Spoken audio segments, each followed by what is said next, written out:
Post ഒഴിവാക്കണമെന്ന് പറഞ്ഞിട്ട്. പേര് ഞാൻ പറയില്ല, കോഴിക്കോട് ജില്ലയിലുള്ള നേതാക്കന്മാർ എന്നെ വിളിച്ചിരുന്നു. അപ്പം ഞാൻ പറഞ്ഞു, ഞാൻ ഒരു സ്ത്രീ ആയതുകൊണ്ട്, സ്ത്രീകളെ അങ്ങേ അറ്റം ഉപദ്രവിക്കുന്ന ഒരു വ്യക്തിക്ക് വേണ്ടി സപ്പോർട്ട് ചെയ്യുന്ന ഒരാളായതുകൊണ്ട്, അതായത് ഒരു 23 വയസ്സുള്ള ഒരു പെൺകുട്ടി കഴിഞ്ഞ ദിവസം പരാതി നൽകിയപ്പോഴാണ് സത്യത്തിൽ ഞാൻ പ്രതികരിക്കണമെന്ന് എനിക്ക് തോന്നിയത്. കാരണം അതിനൊക്കെ ഒരു കാരണക്കാരൻ കൂടി ശ്രീ ഷാഫി പറമ്പിൽ MP ആവുന്നുണ്ട് എന്ന് എനിക്ക് തോന്നിയത് കൊണ്ടാണ്. കാരണം ഇതൊന്നും അദ്ദേഹത്തിന് അറിയാതെയില്ല എന്നുള്ള തോന്നൽ കൊണ്ട് തന്നെയാണ് ഞാൻ പോസ്റ്റ് ഇട്ടിട്ടുണ്ട്. പരാതിയായിട്ടല്ല കൊടുത്തത്. ഞാൻ കൊടുത്ത പരാതികളൊന്നും അങ്ങനെ പാർട്ടിക്കകത്ത് പരിഗണിക്കപ്പെടാറില്ല. പിന്നെ നമ്മളെ ഒറ്റപ്പെടുത്തുകയും മോശമാക്കി പറയുകയും ചെയ്യുന്ന പ്രവണത ഉള്ളത് കൊണ്ട് തന്നെ ഇത് ഞാൻ പരാതിയായിട്ടല്ല കൊടുത്തത്. ഞാൻ മെസ്സേജ് അയച്ച് പറയുകയാണ് ചെയ്തത്. അപ്പോൾ അത് പറഞ്ഞപ്പോൾ അതിന് നീതി ലഭിച്ചിട്ടില്ല. പക്ഷേ അത് ഞാൻ പറഞ്ഞതുപോലെ ഒരുപാട് സ്ത്രീകൾ അദ്ദേഹത്തിനോട് പറഞ്ഞിട്ടുണ്ടാകുമെന്ന് ഞാൻ വിശ്വസിക്കുന്നു. ഇപ്പോഴും പാർട്ടിക്കകത്തുള്ള സ്ത്രീകൾ പരാതി നൽകിയിട്ടുണ്ട് എന്ന് ഞാൻ വിശ്വസിക്കുന്നുണ്ട്. അത്തരം ബുദ്ധിമുട്ടുകൾ ഉണ്ടായ ആളുകളെ എനിക്കറിയാം. അപ്പോൾ അവർ പരാതി നൽകിയിട്ടുണ്ട്. ഇപ്പോഴും ഈ സൈബർ മീഡിയയിലുള്ള അറ്റാക്ക് അടക്കം പേടിച്ചിട്ട് മിണ്ടാതിരിക്കുന്ന സ്ത്രീകളുണ്ട്. അവരുടെ ഒരു അണികളുണ്ട്. കേരളത്തിൽ ഏറ്റവും കൂടുതൽ ചിലപ്പോൾ സൈബർ മീഡിയയിലെ അണികളുള്ള ആളുകൾ ഷാഫി പറമ്പിൽ MP-യും രാഹുൽ മാങ്കൂട്ടവും ഒക്കെയാണ്.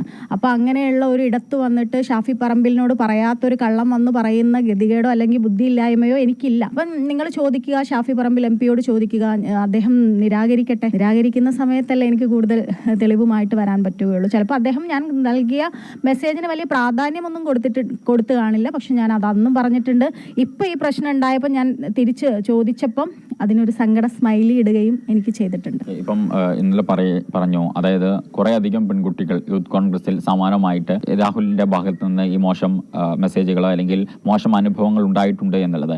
അത്തരത്തിൽ ഏതെങ്കിലും പെൺകുട്ടികളെ നേരിട്ട് അറിയാവുന്നതാണോ, അതോ അല്ലെങ്കിൽ അതെങ്ങനെ പറഞ്ഞു പോകുന്നതാണ്? കാരണം പലതരത്തുനിന്നും പല ഭാഗത്തുനിന്നും വിമർശനങ്ങൾ വരും. കാരണം ഇതുവരെ എന്തുകൊണ്ട് പറഞ്ഞില്ല, ഇപ്പോൾ എന്തുകൊണ്ട് പറയുന്നു എന്നുള്ള ചോദ്യങ്ങൾ വരും. അപ്പൊ അതുകൊണ്ടാണ് സ്പെസിഫിക് ആയിട്ട് ചോദിക്കുന്നത്. അങ്ങനെ അനുഭവത്തിൽ ഏതെങ്കിലും പെൺകുട്ടികളോ അല്ലെങ്കിൽ പ്രവർത്തകരോ ഉണ്ടോ?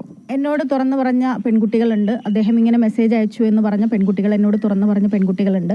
പക്ഷെ അതൊന്നും ഒരു സെക്ഷലി അബ്യൂസ് ചെയ്യുന്ന രീതിയിൽ അത്തരത്തിലെത്തി എന്ന് പറഞ്ഞ ആളുകൾ ഉണ്ടായിട്ടില്ല. കാരണം അവരിത് പറയുന്നത് അവരെയൊക്കെ ട്യൂൺ ചെയ്യാൻ ശ്രമിച്ചു എന്ന രീതിയിലാണ് അവരെന്നോട് ഇത് പങ്കുവച്ചിട്ടുണ്ടായിരുന്നത്. അത് പിന്നെ എന്താ പറയാ, അത് ഇത്രത്തോളം ഈ 23 വയസ്സുള്ള ഒരു പെൺകുട്ടിയുടെ കൂടി പരാതി ഉയർന്നു വന്നപ്പോൾ ആ പെൺകുട്ടിയെ പോലും ബലാത്സംഗത്തിന് ഇരയാക്കി എന്ന് കേൾക്കുമ്പോൾ മാത്രമാണ് സത്യത്തിൽ അദ്ദേഹം ഇത്രയും ഒരു ക്രിമിനൽ മെന്റാലിറ്റി ഉള്ള ആളാണെന്ന് ഞാൻ തിരിച്ചറിയുന്നത്. അപ്പോൾ അന്ന് ശരിക്കും പറഞ്ഞാൽ ഇങ്ങനെ സ്ത്രീകൾക്ക് മെസ്സേജ് അയക്കുന്നതുകൊണ്ട് മാത്രമാണ് ഞാനത് ഷാഫി പറമ്പിലിനോട് ഞാൻ അന്ന് അങ്ങനെ പറഞ്ഞിട്ടുണ്ടായിരുന്നത്. അപ്പോൾ ഇന്ന് അതിന്റെ ഭീകരാവസ്ഥ ആലോചിക്കുമ്പോൾ എന്താ പറയാ, അത്ര മോശമായ ഒരാളാണ് തന്റെ അധികാരം ഉപയോഗിച്ച് കുറെ പെൺകുട്ടികളെ ചൂഷണം ചെയ്തിട്ടുള്ളത്, ഉപദ്രവിച്ചിട്ടുള്ളത് എന്നൊക്കെ തെളിവുകളടക്കം പുറത്തു വരികയാണ്.